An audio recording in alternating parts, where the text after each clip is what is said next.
پاکستان ته د وسلو په قاچاق کې څوک لاس لري؟ د افغانستان په بندرونو کې څه روان دي؟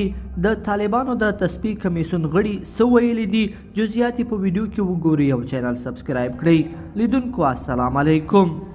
د پخوانی افغان حکومت له ړنګېدو وروسته پاکستان ته د پوځي وسایلو او د وسلو د قاچاق خبرونه ورکړل شوي دي.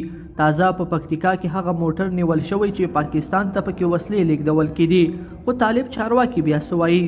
د پکتیکا ولایت په انګور اډې بندر کې یو پایکاپ موټر نیول شوی چې د پیازو په نوم پاکستان ته پکې د پخوانی افغان پوځ وسلې انتقال کېدلې. د نیول شوو وسلو دقیق شمېر نه دی ورکړل شوی، خو ویل کېږي چې دا وسلې له غزني ولایت څخه راوړل شوي دي. د پکتیکا د ارګون ولسوالۍ د انګور اډې د ګمرک لپاره د طالبانو مسؤل مولوي سیف الرحمن طیب وایي دوی پاکستان ته هر تلونکی موټر دقیق کنټرولوي او دا وسلې هم په کنټرول پر مهال نیولې دي. هغه وایي زموږ ملګرو هغه وخت چې دوی موټر کې کارترونه ایښودل دا وسلې پیدا کړې. د اول ځل نه دی، مخکې هم موږ دلته وسلې نیولې او امنیه قمندان ته مسپارلې دي. اسناد ټول موږ سره موجود دي. د پکتیکا لپاره د طالبانو د بیت المال اداري مسؤل مولوي محمد ایوب متقي د دغه ولایت د ګمرک کارکونکي ستایي چې څو ځلې پاکستان ته د وسلو قاچاق مخه نیولې ده او نیول شوي وسلې دوی ته سپارلې دي. نوموړی زیاته کړې ده موږ د پکتیکا ګمرک کارکونکي ستایو، هغوی ډیر بیداره دي، مخکې هم اسلحې نیولې دي. څو ورځې وړاندې په پکتیا ولایت کې په وسلو د بار څخه یوه لارۍ موټر د نیول کېدو خبر ورکړل شوی و چې د معلوماتو له مخې د پخواني پوځ سلګونه میله ټوپک او نورې وسلې پکې ځای پر ځای شوې وي. د طالبانو د کورنیو چارو وزارت هم دا خبر تایید کړی و، خو ډیر جزئیات یې نه ورکړي.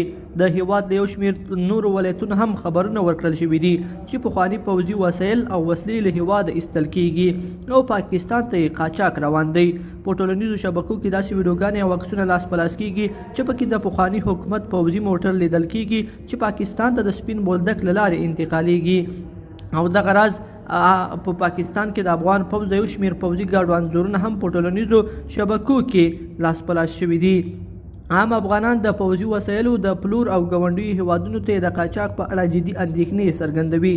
د کابل د کاتینو اوسیدونکي محمد رحمان وایي د پوځي وسایلو د پلور او قاچاق خبرونه یې ډیر ځوروي. نوموړی وایي متاسفانه چې کله خبرونه اورو او یا په فیسبوکونو کې ګورو چې وسلې خرڅې شوي دي یا پاکستان ته پوځي موټر اړول کېږي ډېر مې زړه خفه کېږي. د پکتیکا ولایت یو اوسیدونکي غني سرور د دې اقدام ستاینه کوي چې څو ځلې طالبانو د وسلو قاچاق مخه نیولې ده، خو اړوند کسان هم دی وایي چې باید نیول شوي وای، خو د ګیلې په توګه وایي دا موضوعات پټ پاتې کېږي او کسان رسنیو ته نه ښودل کېږي. بلخوا طالب چارواکي مني چې د پوځي وسایلو د پلور او قاچاق هڅې شوي دي، خو وایي چې دوی یې په جدي توګه مخه نیولې ده.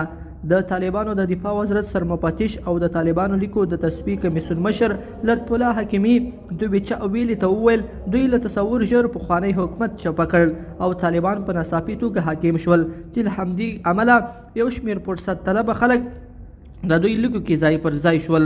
نوموړی وایي چې یو شمېر د وسلو قاچاقبر هم د دوی لیکو کې د ځای پر ځای کېدو او د وسلو قاچاق برخه کې هڅې کړې دي، خو دوی په جدي توګه مخه نیولې ده. هغه زیاته کړه موږ مطلق دا خبره ردولی نه شو چې دومره وایم چې موږ بشپړ پر وضعیت حاکم یو او سرحدات مو تر خپل کنټرول لاندې دي. اولو ورځو کې اضطراري حالات وو، د وسلو مافیا شته، فکر کوم هغوی یو څه تحرکات کړي وو، خو اوس الحمدلله خنثی شول. دغه طالب چارواکي وایي د دوی په مشرۍ جوړ شوی د طالبانو د لیکو د تصفیې کمیسیون جدي کار کوي چې دغسې خلک له خپلو لیکو څخه وباسي. لیدونکو په دې هیله چې دا مطلب به مو تر پایه لیدلی وي. که مو ویډیو خوښه شوې ویډیو لایک کړئ او چینل سبسکرایب کړئ. تر بیا ښه وخت.